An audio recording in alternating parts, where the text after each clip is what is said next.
So today marks the third night or third day of my calorie deficit diet since I started last February 17 up to today, which is February 19. So tomorrow, pwede na ako ka-intake carbs, pero very limited, very small amounts lang. Kasi baka mabigla ulit yung katawan ko, then yung pinaghirapan kong timbang na alisin sa katawan ko ay biglang bumalik, 'di ba?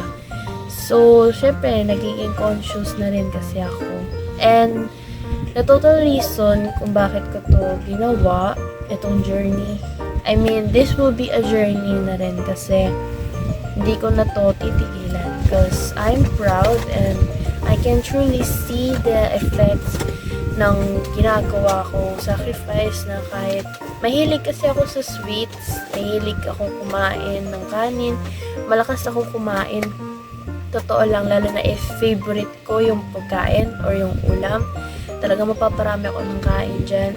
Pero within this past 3 days, talagang kinakain ko lang kung ano talaga yung recommended, and hindi ko talaga kinakain yung bawal kahit off-cam, guys. Like, ang binabaon ko kung ano yung nakikita nyo. Then, ang snacks na kinakain ko sa school is bumili talaga ako ng peanuts. Peanuts talaga yung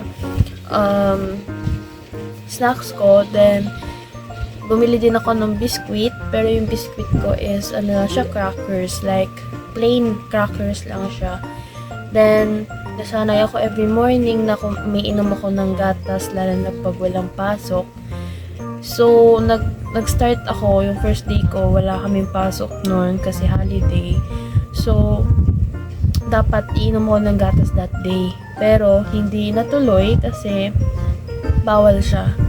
So, sabi ko, gusto ko talaga may inumin that day other than water. So, ang choice ko lang that time is yung coffee stick, which is first time kong uminom, and mabait siya. Para lang akong umiinom ng mainit lang na tubig na walang halo. Yun lang yung lasa para sa akin. And yung mga kinain ko naman, pasok naman sa lasa ko. Medyo kailangan ko pang i-improve yung pagluluto ko. Yung una kong nilutong pagkain on my first day, medyo medyo walang lasa. Pero may lasa yung itlog. I mean, may lasa, pero hindi ako sanay sa combination nung ginawa ko. Pero yun kasi recommended ng friend ko. Then on my second day, yung ginawa ko naman, okay naman siya. Actually, lahat sila kinakain ko, inuubos ko. Yung niluto ko na dinner, I guess that was on my second day, naalatan. Sobrang maalat. So like I said, it truly shows effectiveness kasi I lost weight. Talagang bumaba yung weight ko. Nabawasan siya. And I'm going to continue na to kasi I can see the effects niya, and gusto kong maging magaan ulit, diba? Kasi ang totoong reason bakit ako sumabak sa ganitong diet, kahit hindi ako sanay and hindi ako prepared, kind of prepared, is gusto ko siyang i-try. Gusto ko makita if effective siya. Like, gusto ko makita ako mismo.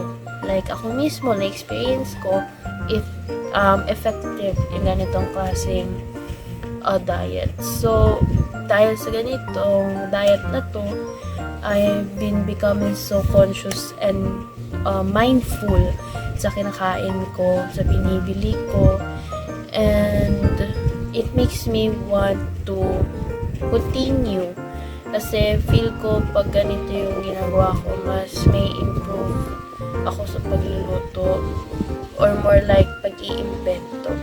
As this is the third night of my first week, so magtitimbang ako and you guys will see.